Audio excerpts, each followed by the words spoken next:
নাকা চেকিংয়ে ক্যানিং পূর্বের বিধায়কের শওকত মোল্লার গাড়ি। রাজ্য জুড়ে চলছে ষষ্ঠ দফার ভোট গ্রহণ। সপ্তম দফার ভোটের আগে দক্ষিণ 24 পরগনার বিস্তীর্ণ এলাকা জুড়ে নাকা ম্যাজিস্ট্রেটের উপস্থিতিতে ও নির্বাচন কমিশনের নির্দেশে লোকাল থানার সহযোগিতায় চলছে নাকা চেকিং। আর এই নাকা চেকিং যে ভোটের আগে কতটা তাৎপর্যপূর্ণ তা বলাই বাহুল্য। এমনই এক চিত্র দেখা গেল ভাঙড় থানার বোদরা কালীতলাতে। প্রতিদিনের মতোই কালীতলাতে ম্যাজিস্ট্রেটের উপস্থিতিতে চলছিল নাকা চেকিং। আর তার মধ্যেই চলে আসে বিধায়ক শওকত মোল্লার গাড়ি সহ বিভিন্ন আধিকারিকদের গাড়ি। কোনো কাল বিলম্ব না করে নাকা ম্যাজিস্ট্রেট পুলিশের সহযোগিতায় বিধায়ক শওকত মোল্লার গাড়ি থামান এবং বিধায়কের গাড়ি সহ সঙ্গে থাকা অন্যান্য প্রশাসনের আধিকারিকদের গাড়িও চেকিং করা হয়। অবশ্য গাড়িতে আপত্তিজনক কিছু পাওয়া যায়নি।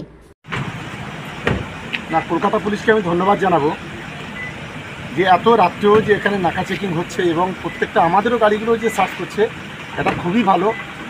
কারণ বিশেষ করে যারা সমাজ বিরোধী, তারা বিভিন্ন যে অস্ত্র সাপ্লাই করে, বিভিন্ন অর্থ সাপ্লাই করে, সেইগুলোর ক্ষেত্রে অনেকটা অন্তত সাধারণ মানুষ অনেকটা নিরাপত্তার সঙ্গে থাকতে পারবে এবং সমাজ বিরোধীরা এই ধরনের নাকা চেকিং হলে তারা অন্তত ভয় পাবে।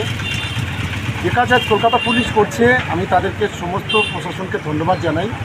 কলকাতা পুলিশের সিপি থেকে শুরু করে একেবারে লোয়ার লেভেলে যে সমস্ত অফিসার্সরা আছেন, আমি সকলকে আমাদের রাজ্য সরকার পক্ষ থেকে আমরা ধন্যবাদ জানাচ্ছি।